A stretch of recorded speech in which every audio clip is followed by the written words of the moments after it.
Көбүрөөк суроо болуп атат да, кечинде тамак ичкенде тоюп жат дедиңиз эле. Тоюп жатсак биз кыйналып калып атабыз деп туура. Себеби биз алтыдан кийин тамак ичкен мүмкүн эмес, тамак сиңбей калат, кыйналат деген жок. Ошол тууралуу жооп бергим келди. Бул тамак жеп жатышыбыз керекпиз. Биз жүрөктү башкара алган жокпуз. Жүрөк өзүнүн ритминде биздин денебизде кан айландырып атат. Өпкөбүзгө биз приказ берген жокпуз. Ал өзүнүн ритминде согуп жатат. Ошондой эле баардык орган өзүнүн кызматын өзү кылат. Ошол учурда бизде тоюп алып уктаганда бул ичеги дагы өзүнүн нугунда акырын сүрүп кыймылдап турат.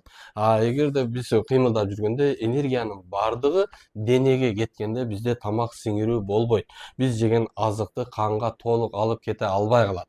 Ошон үчүн тоюп алып уктаганда бүт энергиянын баары курсакка келет дагы, ичеги сүргөн сайын өзүнө керектүү азыкты бизде эмне кылат? Канга алып кетип турат. Башында чындыгында кыйын болот, бир айдай кыйналат адам, бирок акырындык менен ошол нерсеге көнөт дагы. Тоюп жатканда эртең менен турганда курсак ачып калат, себеби тамактын баардыгын организмге сиңирип койгон болот.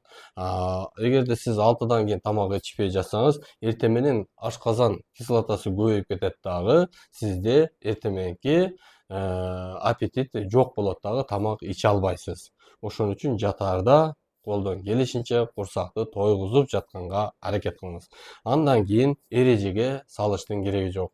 Жатаарда бул тамакты же, түшкүсүн бул тамакты же, эртең менен мындай кылып, эмне болсо ошонун баардыгын жегенге аракет кылыңыз. Аны организм өзү иреттеп алат, кандай болбосун.